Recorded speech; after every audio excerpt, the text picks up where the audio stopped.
Добар ден, почитувана публико, и добре дојдовте назад во најновото издание на видеоподкастот Гласот на Слободна Македонија.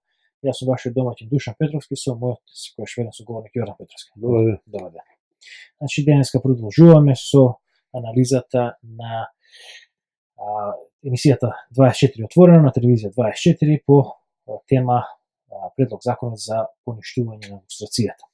Во минатото продолжение разговаравме околу степените на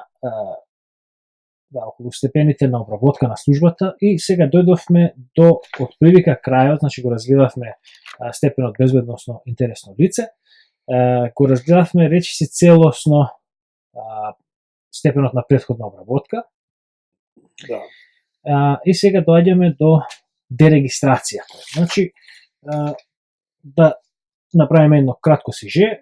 Значи, безбедното интересно лице е некој кој што покажува некакви акти или поведенија кои што се сметаат за спротивни на линијата на која што треба да ја застапува службата.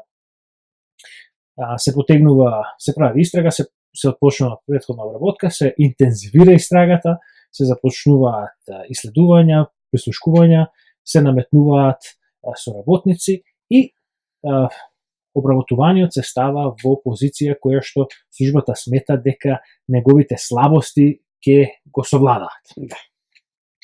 Значи, се доаѓа до момент на расчистување, период каде што треба веќе да заврши претходната обработка, односно да се направи нова определба за идниот третман на службата кон обработениот. Да се процени дали ќе има пријателски или непријателски однос, дали обработениот ќе се смета за позитивен или негативен. И се положи со притисоците врзна. Да.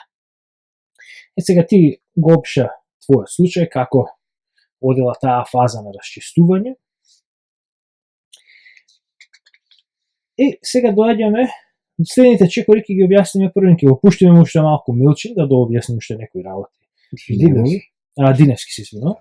Тој тука зборува околу прислушкувањето на Милчин и околу интерните правила на службата, кога тоа било дозволено, кога не било дозволено. И од тука, јас мислам, ќе можеме да се навратиме, зашто не обработивме оперативната обработка, третиот степен, кој што Диневски тврди дека е степен пред апсење, завршна фаза пред апсење на човек. Ќе разгледаме, ќе видиме дерегистрацијата на Милчин, ќе видиме твојата дерегистрација и ќе одиме понатаму. Дали имаш нешто да додадеш? Не. Океј. Значи, одиме со Диневски. Имав прилика, како вработен во четврти сектор, да го читам неговото досие. Факт е дека он беше следен по либералистички, дека настапува од либералистички позиции, односно анархолибералистички, и постојано беше потенциран фактот дека како студент учествувал во демонстрациите во 1968 година. Уште еден факт кој што е непобитен, а тоа е дека на господинот Милчин му беше прислушкуван телефонот, што беше спротивно со интерните прописи на службата за државна безбедност. Да се прислушкуваше телефон, лицето мораше да биде заведено во оперативна обработка.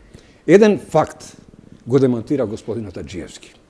За да може одредено лице да биде врбувано како соработник, претходно мора да биде дерегистрирано од претходна оперативна обработка. Не можеше во исто време вие ем да го обработувате, ем да ви биде соработник. Тоа е. Многу работа има тука. Да. Првен околу ова дека не можело да се прислушкува доколку лице не е во оперативна обработка. Имаме еден куп досиеја кои што го потврдуваат спротивното. И сега, единствено ако тој и претходната оперативна обработка ја става под рубрика оперативна обработка, па да каже дека само под оперативна обработка се прислушкувало. Да, сега, колку да веруваме на луѓе кои не почитувале устав, Не почитувале ништо. Тука е целата. Да. И тоа гледаме од твоето досие, од други досие, дека потпо било. Сега. Значи, што вели тој? Тој вели дека Милчин не можел да биде соработник на службата, се додека тој не бил дерегистриран.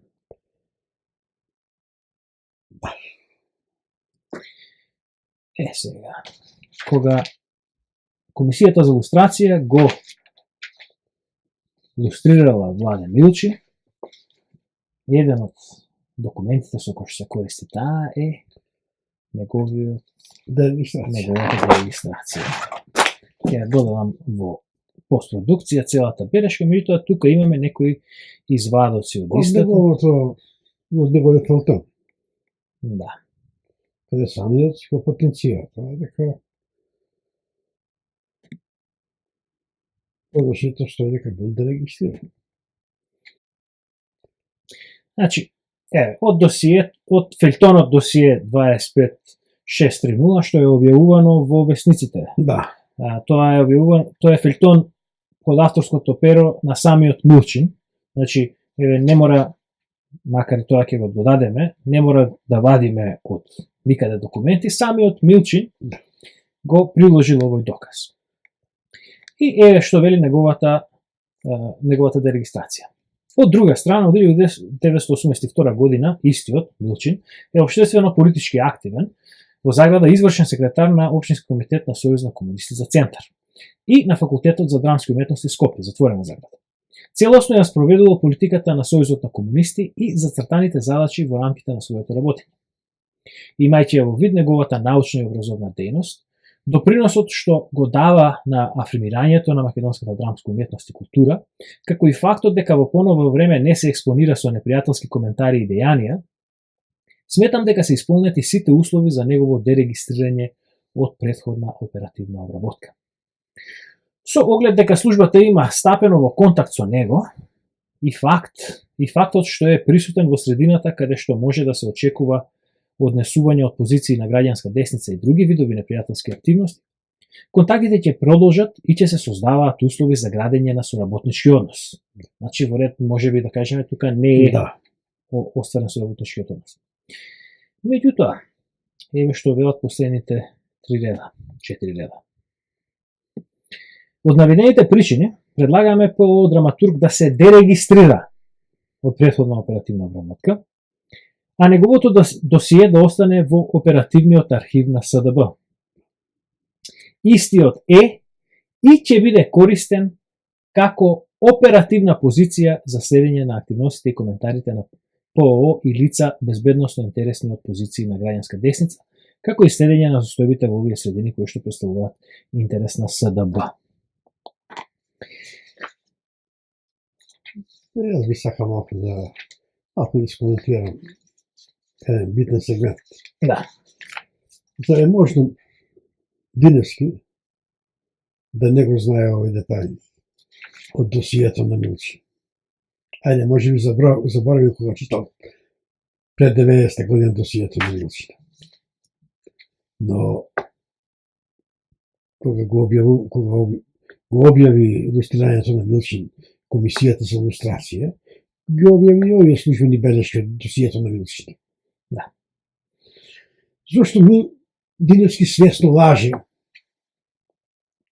и пишува дека Милчин не бил дерегистриран, да, и дека во исто време не може да бидеш соработник и не дерегистриран, кога за Милчин постои непобитен доказ. Еве, самата негова дерегистрација вели дека службата е во контакт со него, дека тој извршува зацртани задачи, дека покажува поволно однесување, држење.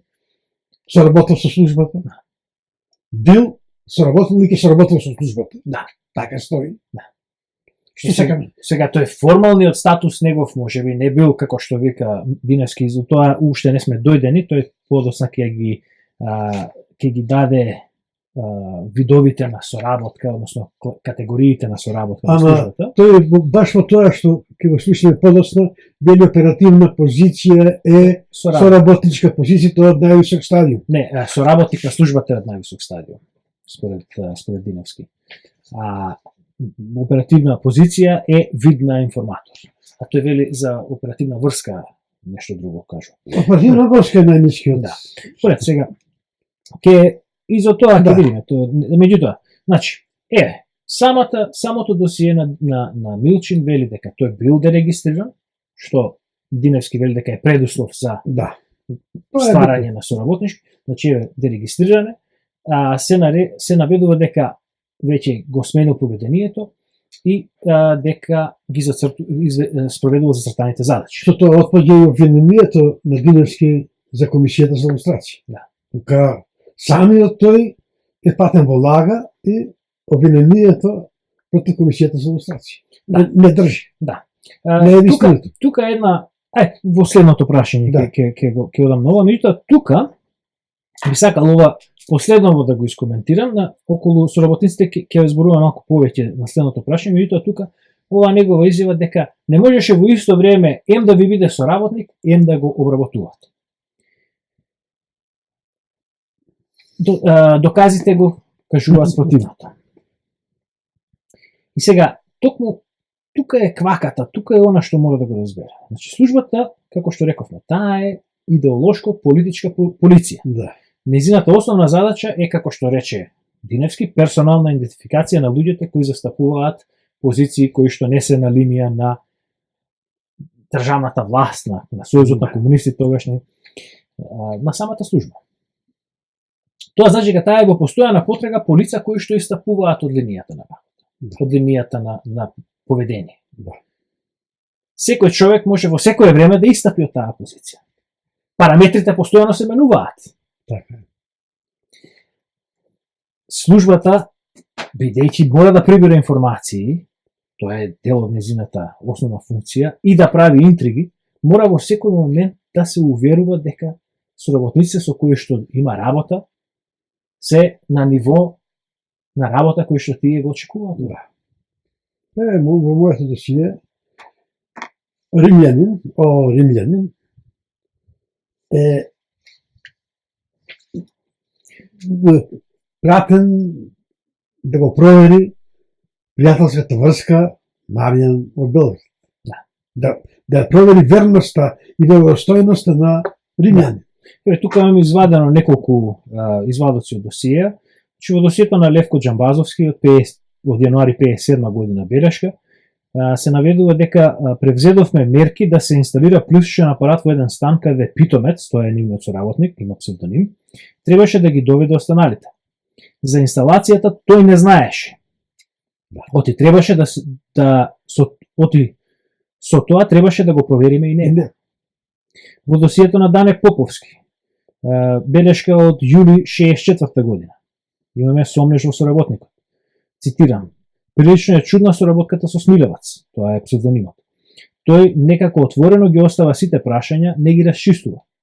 Се осеќа нешто поголем интерес за работа, со кое што е сврзано за противуслуги." Потоа пак во досието на Поповски, од март 62 имаме нудење на соработка на лица кои што се обработуваат. Да. Значи, ем да можете да ги обработувате, ем да соработуваат со вас.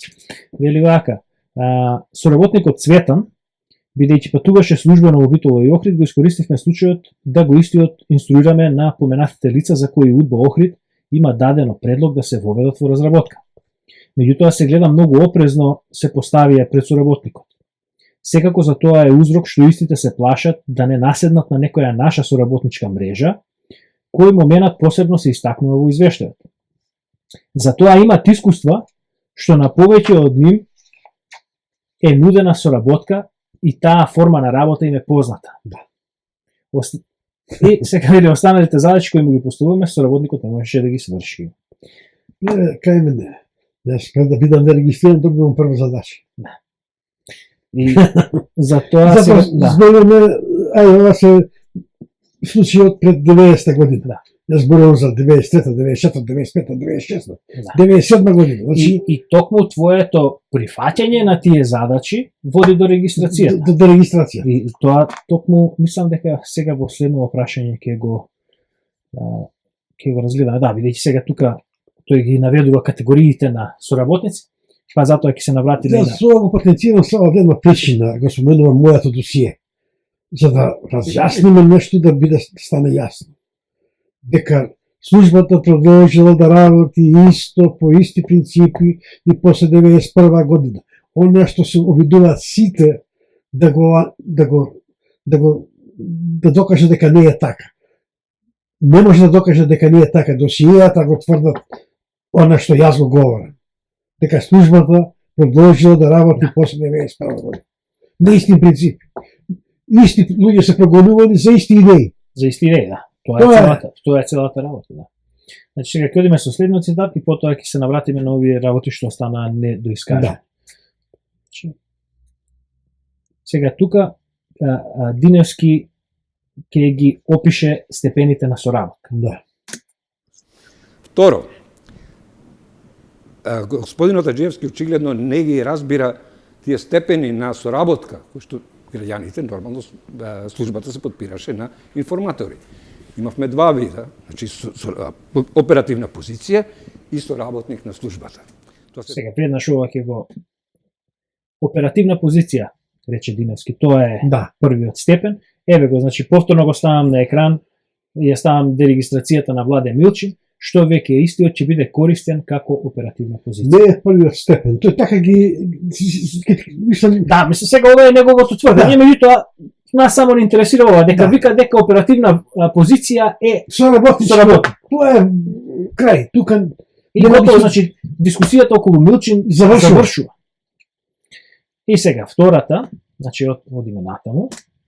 Тоа се две сосем различни категории. Последното беше највисок степен на соработка, и јасно самото име кажува дека тој по својот статус и по своето влијание беше еднаков со оперативецот кој што го држи на врска. Кај господинот Милчин се спомнува оперативна врска. Знаете ли кој може да бидат оперативни врски? Било кој. Било кој.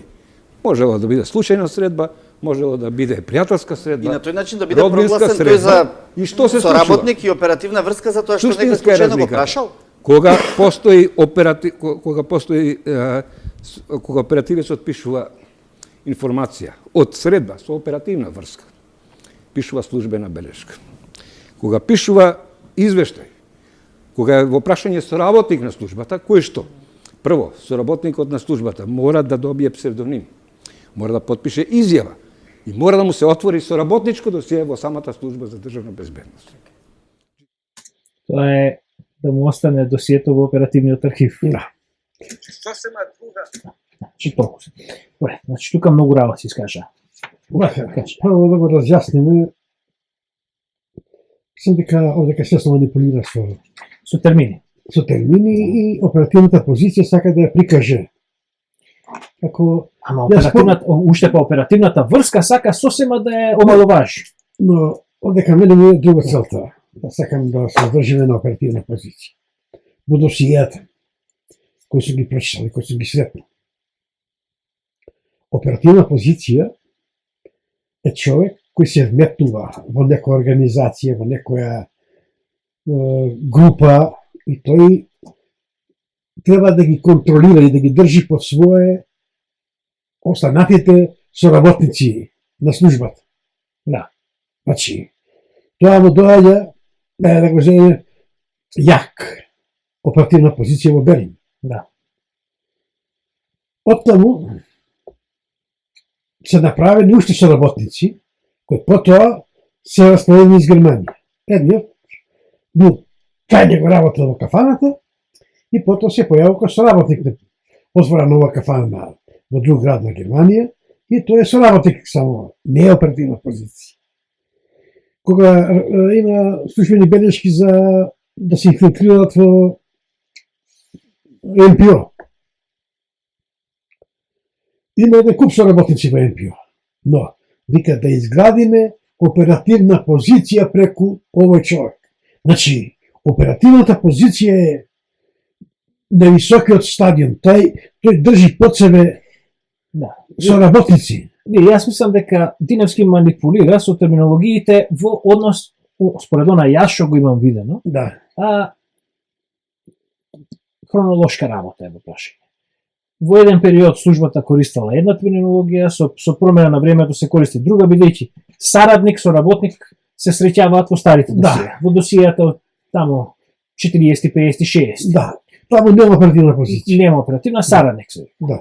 Потоа оперативни позиции. Во досијата од 90, затоа јас викам оперативната врска многу е омаловажува. Во твоето досие скоро сите се оперативни врски. Да, и пријателски врски. Пријателски врски, да, меѓутоа оперативни врски. Значи, имаме, сега, тука веќе дојдовме до ова. Еве колку видови на врски имам сретнато по досијата. Тоа е една, што знам, би рекол, штура, да. Значи имаме извор со име и презиме. Да. Тој дојде даде извештај. Имаме еден куп такви. Имаме изјавител. Да. Некој што потпишал писмена изјава што. Имаме соработник. Сите овие соработници 62, 63, 64 нема соработник во поновите досија. Па потоа имаме оперативните врски се јавуваат после 90-та година. Значи имаме оперативна врска, па имаме наша пријателска врска, зашто има пријателска врска во однос на лицето кое што обработува, не, ова е наша пријателска врска. Па потоа имаме за понатамошно користење према, па имаме привремено користен, па имаме позитивен граѓанин. Па имаме погодно лице за користење, па имаме легална врска. 1, 2, 3, 4, 5, 6, 7, 8, 10 различни вида, јас што сум сретнал. И сега доаѓа што и плюс оперативна позиција. Оперативна позиција, да. Оперативна позиција се среќава само во овие дерегистрации, во овие... Да, тоа веќе тука тие добиваат позиција. Како се работници. И сега веќе тие досија ние ги немаме. Да. Тоа се досијата што се оставенати во оперативниот архив. Да, значи ние кога ги среќаваме овие луѓе јак или било кој оперативна позиција, ние ги среќаваме во туѓи досија. Да. Каде што тие работат на проект, на било што. Меѓутоа ние го немаме досието јак. Да. Го имаме неговото претходно досие на претходна обработка. И јак е од досието на Драган Богдановски. Да. Извадено. Да. Така што сега. Да не изгубиме, зашто ова многу битни работи има многу. Вика оперативна врска може да биде било кој, може да биде случајна средба, пријателска средба, родинска средба. Сега имаме за среќа баш таква белешка во твоето досие, каде што се среќава твојата сопруга, мојата мајка, случајно ја сретнува инспекторот Кузман, и во белешката не стои оперативната врска таа и таа, стои на тој датум случајно се сретнав со сопругата на Јордан Петровски Снежана. Значи, и сега уште нешто, повторно овие околу оперативни врски. Во твоето досие. Да најдам сега зашто имам. Додека бара само ќе споменам уште една работа. Во досието на Трајко Трајковски. Да. Неговата сопруга е повикувана со слушување многу пати. Да. И таму не стои дека таа е никаква врска. Дека секогаш стои сопругата на Трајко Трајковски. Да. Нема ни една од тие пријателска врска, ваква врска, оперативна врска, ништо. Стои сопругата на Трајко Трајковски. Да. Сега извлеков неколку примери од твоето досие. Од јуни 94 година. Значи тука во оваа белешка станува збор за оперативна врска, во која што оперативецот ја ословува врската како извор. Значи, наизменично, извор или оперативна врска. Меѓутоа, истиот добива задача да оствари патување со тебе надвор од државата. Со цел откривање на твоите врски и позиции. Потоа имаме белешка од март 94 година. Разговор со оперативна врска каде на врската и се поставени задачи. Потоа имаме декември 94 година. Информативен разговор со оперативна врска во која истата добива совет да настојува постепено да ги угладува односите и да не им контрира на оние кои што ги исследува. Па потоа имаме и случај каде што извор која е наша пријателска врска од порано доброволно прифаќа соработка и се инструира со понатамошни задачи. Сега, значи, ја прочитавме дерегистрацијата на Милчин. Сега ме подсети на една многу битна работа. Во моето досие стои дека ако поминало секој што треба со прифаќањето на моите, ќе имам инструктажа од вториот сектор, така, од втората управа, така некако стоеше. Значи, ако сум сега, тоа ми дојде како, значи, сите тие соработници, кои прифатили соработници кои станале од оперативни позиции, како беше другото, оперативни врски соработници, се тие поминувале некој инструктаж. Да. Тука така да не може никој да се брани, ама јас не сум задак сум соработник. Не. Кај мене стои многу јасно во досијето. Дека ќе ме инструира втората управа на СДБ. Да. До тоа не дојде кај мене, но тие што станувале соработници, кои поминале тој пат, не знам, кај нив кои сектори, сектори од службата требале да ги инструира. Да. Сега, значи, во однос на твојата дерегистрација ќе прочитам цитат од четвртото продолжение на онаа серија за своите злодела, дали за своите злодела соработниците и налогодавачите ќе бидат повторно наградени. Чи вака. Дека првиот разговор се случи во 96 година, 4 години по првите извештаи во моето досие, а 4 месеци пред мојата дерегистрација. Во тие 4 месеци по мојот прв информативен разговор со оперативните работници од ДБК Куманово, во олицетворение на заклучокот на комисијата на извршниот совет дека исследувањата на СДБ немале за цел да се утврди материјалната вистина, туку по секоја цена да се докаже сомнението, тие успеале да дојдат до заклучок дека и покрај тоа што биле превземени мерки и активности, сознанијата и податоците кои ги имале за тебе, за Јордан, не биле потврдени. Поради тоа било одлучено со истиот да се обави информативен разговор по претходно изготвен план и конкретно изготвен по претходно изготвен предлог и конкретно изготвен план, кои биле одобрени од министерот за внатрешни работи, во кој разговор во поголема мерка биле потврдени сознанијата и податоците поради кои што Јордан бил заведен, а исто така Петровски ги прифати контактите со ДБК, поради што инспекторот предложил истиот да се дерегистрира од ПО, бидејќи нема основ за понатамошен оперативен третман.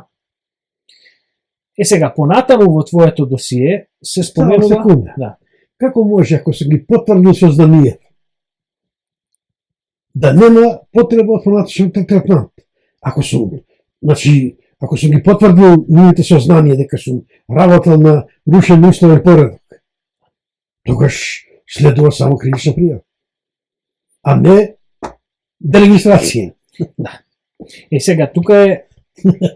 Мислам да таа нелогичност да ја доловиме на луѓето што ги гледат емисија. Според кажувањата на Диневски, тогаш ти си требал да бидеш дерегистриран, заведен во оперативна обработка и да се настапи према апсење и судење. Да, така. Меѓутоа тие викаат иако се потврдија податоците, ама ајде. Значи нема потреба повеќе да го гониме. Да. Зошто? Бидејќи тој ни даде сигнал дека е подготвен да се работи. Значи тоа ја опишува целата природа на службата, како работи. Си го право. Ако веќе ги откриле тие работи, што 4 години се мачат да ги откријат, твоите врски едно друго да докажат дека ти работиш за уривање на уставниот поредок, сега кога дошле до сите податоци кои им биле потребни, јас сум ги потврдил, ти си ги потврдил сами. Да. Што треба да прават? Сега наместо лисици да заиграат, веднаш тука да ме апсат после тоа испрашување, да ме однесат во истрашен затвор, прво пред судија, да ме одреди мерка на притвор и готово, крај. И потоа си следи процесот. Значи, како можеме сега да прокоментираме оваа служба? И се надевам дека со ова веќе на луѓето им станува јасно суштината каде е проблемот со службата и каде е потребата од илустрација. Значи,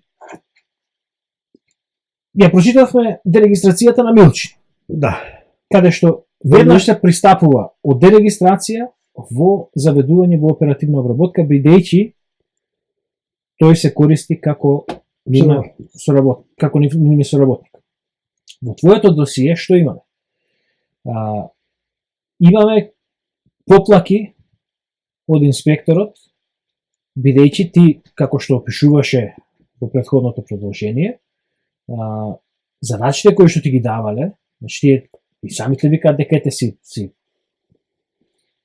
пристанал на некои од овие задачи, меѓутоа викаат во понатамошни белешки дека ти пројавуваш инертност и неискреност. И ги избегнуваш закажаните контакти, поради тоа тие веќе дигаат раце од тебе и веќе не гледаат сврха во понатамошни. Дигаат раце од тоа што го објави случајот во неделникот денес. Инаку немаше да кренат раце. И сега има уште една многу интересна работа. Сега така, низ дискусија, па некои работи, веќе случиле многу работи, многу, па не можеш да ги... Еден случај кој ја објаснува врската помеѓу судството и СДБ. Повторно мојот случај. Кога беше отворена кривична пријава со фалсификат дека е застарена, иако имаше уште 6 месеци за застарување, јас по правниот тек поднесов таму тужба за приватно гонење. Како истражен судија беше назначен истражен судија Владимир Туфегиќ. Прво, имаше не беше распореден предметот, па потоа немаше кој да ги подели, да ги најде адресите на обвинетите, па поканите да ги, и така помина доста време, но конечно успеав да го обезбедам јас самиот се, сето тоа пред адресите и да ги испратив Туфегиќ поканите. Прв на распит беше повикан Кузман Јовановски. После разговорот, после спрашувањето со Кузмана, Туфегиќ прави еден многу интересен потек. Поканува еден новинар кој пишуваше за мене. Дознав после дека поканува уште еден човек кој немаше врска со новинарството, но по некоја линија беше близок со мене. Значи точно знаел Туфегиќ преку кој луѓе ќе ми прати авер. И им објаснувал до двајцата, да се напишал текст после за тоа, дека инспекторот Кузма на него му признал дека ти имале докази во раце за мене. Ама, ете, не му апсиле. Тогаш некој треба да сноси одговорност. Сега, ако тоа го изјави тој предистражен судија, тогаш требал истражниот судија таквото признание веднаш да го процесуира, бидејќи тоа е работа, тоа е кршење занемарување на јавна должност. На некој Кузман е тој кој по наредба ли сам не одлучи да го забошати моето кривично дело. Значи, но идејата на Туфегиќ беше да ме исплаши мене, да кренам раце од прогонот, бидејќи еве сега тој е добар, иако има добиено сознание од инспекторот, дека јас сум, дека ти имале за мене докази, ама не ги кои искористиле, сега може да ги искористат во ова судење, ако дојде до судење, и да се повлече. Имаш уште некои работи, сега не ги споменувам ти, но ова беше многу битен елемент. Значи, судот, наместо Туфегиќ да побара да го добие правилникот за работа на СДБ, кој го имаше во доказното треба дека стои во решението, за да провери. Тој прифаќа тоа што му кажува без јас во еден телефонски разговор после го прашав Туфегиќ, добро, правилникот го добивте ли вие за работа? Па не ви треба правилник. Па како вршите истрага без да знаете по што работеле тие? Тој може да каже што сака. Мора да бидејќи јас заради кршење на уставот кој се направени преку правилникот, кој каде се докажува дека не е злоупотреба на инспекторот на службената должност, бидејќи тој добил правилник и по правилникот работа на инспекторот. Значи некој не е злоупотреба на службена положба на еден човек. Во една од белешките се стои, значи во предлогот за твојот за покана за информативен разговор се стои дека ќе се направи предлог и план, кој што ќе се поднесе до министерот треба да ги одобри. Значи Кузман ништо не работел од своја рака, меѓутоа во право си тука кога судијата слушнал таков изговор, тогаш требало веднаш лисици на рацете и веднаш да оди во судска постапка. Бидејќи тој сега Тоа е рушител во уставниот поредок. Да, бидејќи вика дека ти работиш кон рушење на уставниот поредок, 4 години се трошат државни ресурси да се дојде до тоа, и сега кога се дојде до тоа, вика добро, нема проблем, нема потреба за понатамошна обработка. Како тоа може? Па што биле 4 години пред? Зошто сум... Значи, јас можам да продолжам со активностите. Значи, Кузма не бил соработник. Да. Или бил соработник на иста структура на која сум јас и бил да ме заштити мене. Сега, значи, да заокружиме. Ова одбраната на Милчин на Диневски кон Милчин дека не бил соработник Милчин па таман како да е воспитан, како да е трениран за првобранител или за јавен бранител во комунистичкиот систем. Тој само му вика на обвинетениот малце поискрено, малце погласно зборувај, немој дека да малце поотворено. Дали е свесен дека Диневски го закопа? Да, значи први рече дека за да се стави човек во соработнички однос, мора првен да биде дерегистриран. Имаме потврда од неговата дерегистрација и вика дека со една од стапките, сега да не наблегуваме од тоа дали се повисоки или пониски, не е битно. Тој вели дека еден степен на обработка е оперативна позиција. Соработничка не на обработка, него соработнички, да. Еден степен на соработнички статус е оперативна позиција, а тоа е токму она што стои во досието на Милчин. Значи, тука како да не треба да зборуваме повеќе не. И сега, се надевам дека Диневски ќе се јави, ќе не демантира дека ова што го зборува не е точно. Па ќе се јави со некој урлање дека си шизофреник, дека си одлепен, дека си да. За тоа можам јас да му спремам, да го спремам демантот. Па имаме еден куп од него, барем ги сочувавме доказано. Да, имам и пораки од него кај ни преди и на друго. Сега, значи да го заклучиме ова со коментар околу коментарот на, односно тврдењето на Диневски дека оперативната обработка била завршна фаза пред апсен. Да.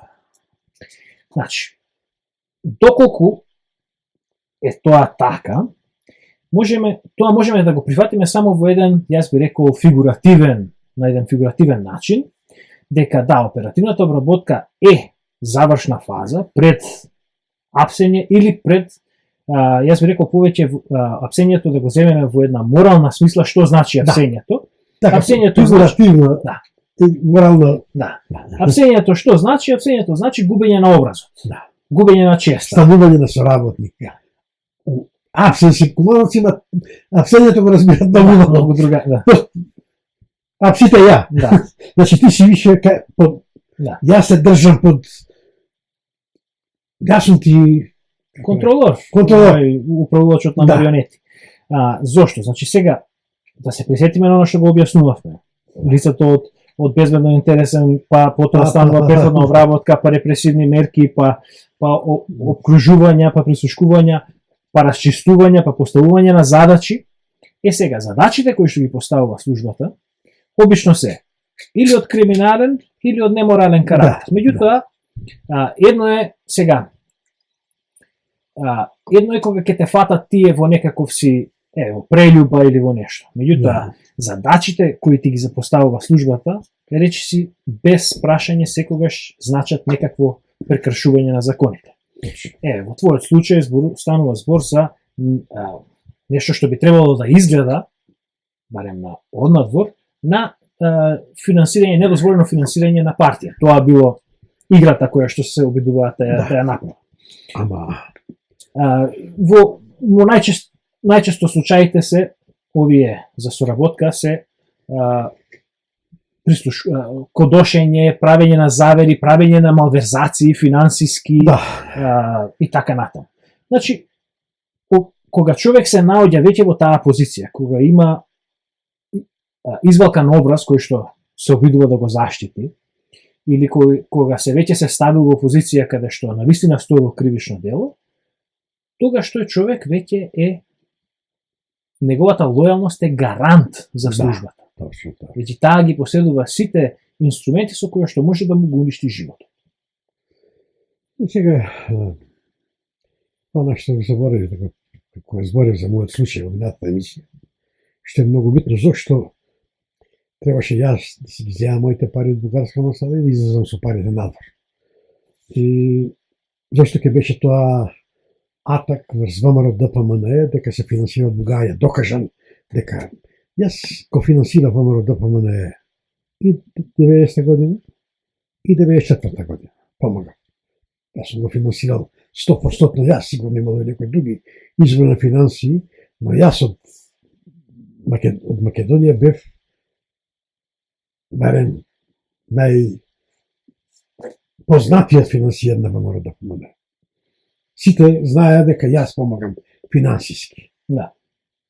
И сега тоа беше една голема игра со тие пари, голема сума на пари, 400 марки, беа солидна сума на пари, да се финансираат избори. И еве ги човекот излегува со пари, еве ги парите од каде се. Целата партија, идејата на СДБ беше целата партија, сите луѓе, симпатизери, да им залепи и членови, да им залепи етикета дека се бугарофили и бугарски соработници. Тоа е преголем злостор. Злостор кој досега ВМРО ДПМНЕ не се ни обиде да го процесуира и да докаже кој стои за тоа. И затоа Илија вака се однесува. Ги заборава да каже дека после 91 постал пробо. Но да не се го речуваме, да продолжиме. Значи, тоа би го заокружило. Ова, значи, како што рековме, оперативната обработка или оперативната позиција, мислам дека тука овај Диневски мати... Двете се битно, двете се... Да, таа фаза, соработничката фаза. Сега, или оперативна позиција, или соработник. Да. И крај. И оперативна обработка, кога се споменува за оперативна обработка, обично станува збор за оперативна позиција, за обработка на оперативна позиција. Значи, секој јас она што сум успеал да го осознам. Мислам дека оперативна обработка е всушност соработничка обработка. Да.